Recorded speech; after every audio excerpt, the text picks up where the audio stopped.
Another London derby, back in the West End of London, and this time West Ham is away at Brentford.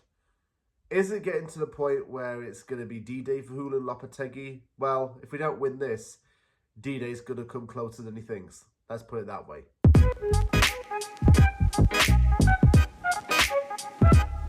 That is not me saying that I want Lopetegui to be fired. However, what it does stress is that he's already going to be under immense pressure.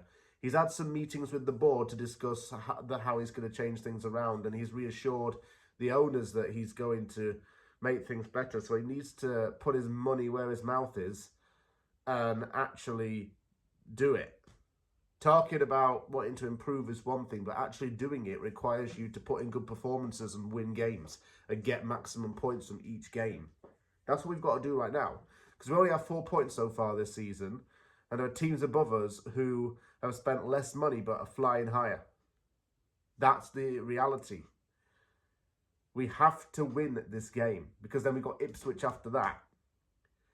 And Brentford is a team that hasn't done as much favours in the past when we played against them.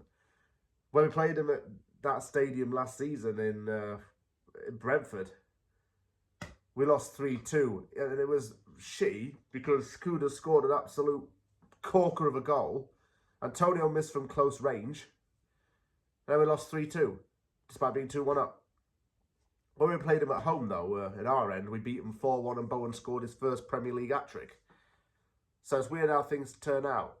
Hopefully the tide's turned and we can actually start to beat Brentford. Because I don't want to start all this thing where we're cursed by teams and we can never get wins against them, especially on their own turf.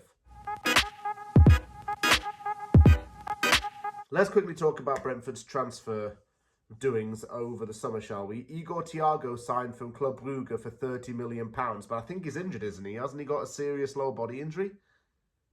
I was going to put him in scout report, you know, and the reason why I didn't is because I wasn't aware that he'd actually agreed to sign for Brentford at the time. Fabio Carvalho's also joined from Liverpool, as has Sepp Vandenberg. He's following Carvalho down to the capital. Gustavo Nunes joined for £10 million from Grêmio in Brazil. And also Jadon Megoma joined from Southampton for £5 million. In terms of Brentford's league form, it's lost 3 and won 2. It started off the season with an opening day win against Crystal Palace, but then lost 2-0 to Liverpool, beat Southampton 3-1 at home, and then lost to Manchester City and Tottenham Hotspur. Despite what that may sound as being negative, Brentford's got a 100% winning record at home so far this season. And it's only 2 games, but that is something I need to point out. It scored 5 at home and conceded 2. So, it's got good home form momentum. We don't have that. They have that to their advantage.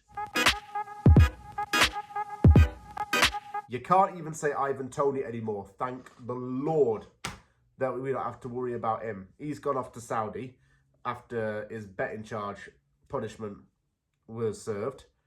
And to be honest with you, he's someone I would have taken at West Ham as a striker. Probably we're going to get outpriced to him at this point, but hey-ho. So people have had to step up in his absence, notably Johan Visser and Brian Mbeumo. Both of those players are actually very good and probably didn't get the same amount of credit as Toney got. Yes, Toney was a very important player for Brentford, but the 2 that I've just mentioned as well completed that attack line. They are very, very strong players. I know that Mark Flecken's a decent goalkeeper as well. Christian Norgard and Thijs Jensen, the 2 Danes, are popular players as well. And Nathan Collins, too, is a very good defender. He scored against us last season, bear in mind. Oh, another player that can't score against us, by the way. Neil Maupay, because he's in France. We always used to let him score against us, whether he was at Everton or Brentford. Man, we're a charity case for a lot of players to score goals. We do know who played for both, and that is Saïd Benrahma. Signed by West Ham United in the summer of 2020, Benrahma had his key moment where he scored a penalty in the Conference League final in Prague, which helped West Ham to beat Fiorentina 2-1 and claim European silverware. Benrahma was a very key player in the 21-22 season, but after I'd say, the winter of 23, he really started to decline. He was sold off to Lyon, and he's been getting slated back in France for being poor. Please don't come back to East London side. You served your time there. You were good when it lasted, but it wasn't meant to be in the long run. Oh, and by the way, that same summer, Ollie Watkins went off to Aston Villa. We signed the wrong player from Brentford, by the way. If we'd have signed Watkins, we wouldn't have all this striker mess that we've had. We signed Benrahma instead, and yeah, is what it is, maybe. I will say 2-1 to West Ham. Don't know why. I just want us to win. I am biased about my own club, and I want us to win. So I'm going to say 2-1 to West Ham. I really want to see Paquetá play centrally with Soler there, and maybe if Alvarez is not suspended for this game following his red card in the Cup, Alvarez to play in the deep six. If Fulkrug gets clearance to play, consider starting him. And just keep the wings the same. I don't know how we can really chop and change the team when players come back. Lopetegui's got to get this right, and he's got to get the 3 points, though, no matter who he puts out there.